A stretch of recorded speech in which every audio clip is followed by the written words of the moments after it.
Ils ont eu donc des Congolais par la corruption, ceci, cela.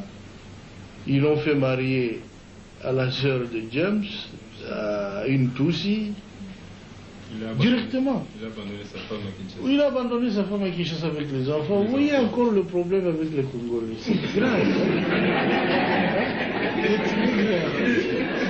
Il nous laisse beaucoup de problèmes.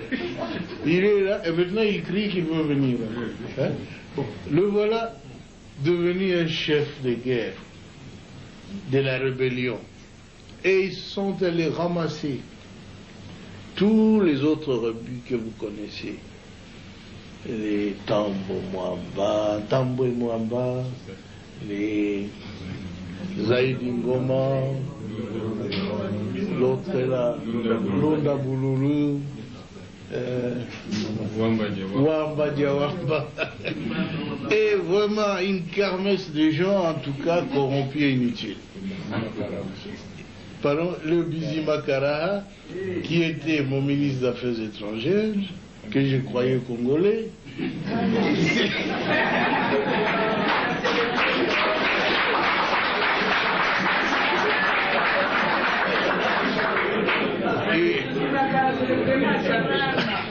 à ma très grande surprise, quand j'avais demandé à cette armée de se retirer, et avait déjà fermé des valises, ils disent, leur armée se retire, ils se sentent en insécurité. Je dis, mais non, votre armée reste. C'est l'armée rwandaise qui se retire. C'est pas la vôtre. Mais ils ont disparu. Et j'ai compris qu'ils n'étaient pas congolais alors. Parce que l'armée qui s'est retirée était rwandaise. Ah oui. Un ministre congolais, un ministre d'État a disparu. Un ministre des Affaires étrangères a disparu. J'ai dit, nous étions infiltrés alors. Infiltrés au sommet de l'État. Alors ainsi on aura pu découvrir des documents où Kagame dirigeait ces gens-là, où il complotait pour que les Tutsis prennent la tête de ce grand pays qui n'est pas le leur. Alors ça en est trop, hein. Ce pays ne leur appartient pas. Ils veulent en prendre la tête. Quoi? Mais c'est pas possible, ça a été très grave. On a vu tout ça, si seulement on l'avait su avant, ça aurait été bien. Mais le conflit a éclaté après. Ils tentent le conflit, ceux qui n'ont pas pu réussir avec le coup d'État, qui avait échoué le 2 août. Et maintenant, je le vois en train d'échouer encore. Notre peuple se défend. Je suis très heureux que vous tous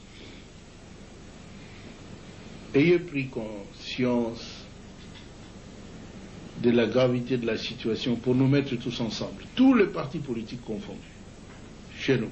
Tous les Congolais se sont mis ensemble derrière le gouvernement.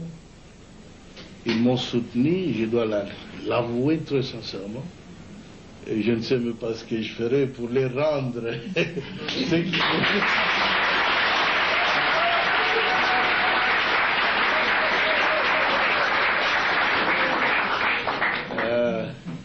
Mais ce que je dois vous assurer, c'est que je suis un soldat du peuple et je ferai mon devoir jusqu'à mon dernier jour.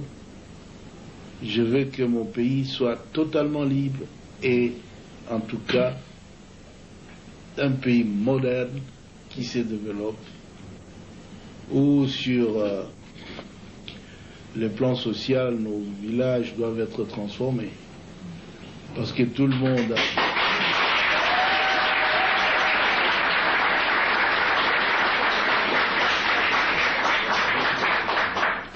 beaucoup de nos élites, beaucoup d'intellectuels, beaucoup de citadins, des gens de ville qui sont habitués à la vie, ont peur de rentrer dans nos villages.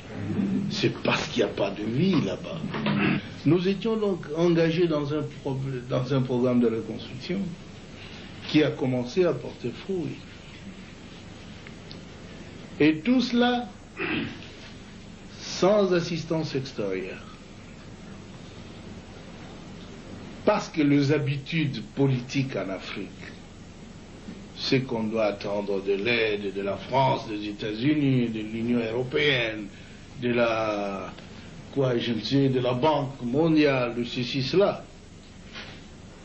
Mais nous avons dit, depuis quand nous luttions, longtemps, nous disions que notre lutte, c'est la lutte de l'intelligence contre la force brute. La force brute,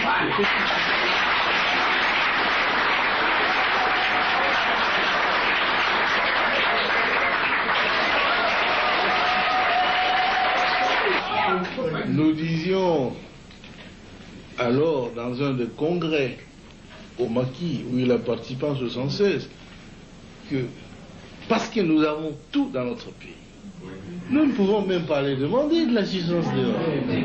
Il faut utiliser l'intelligentsia nationale.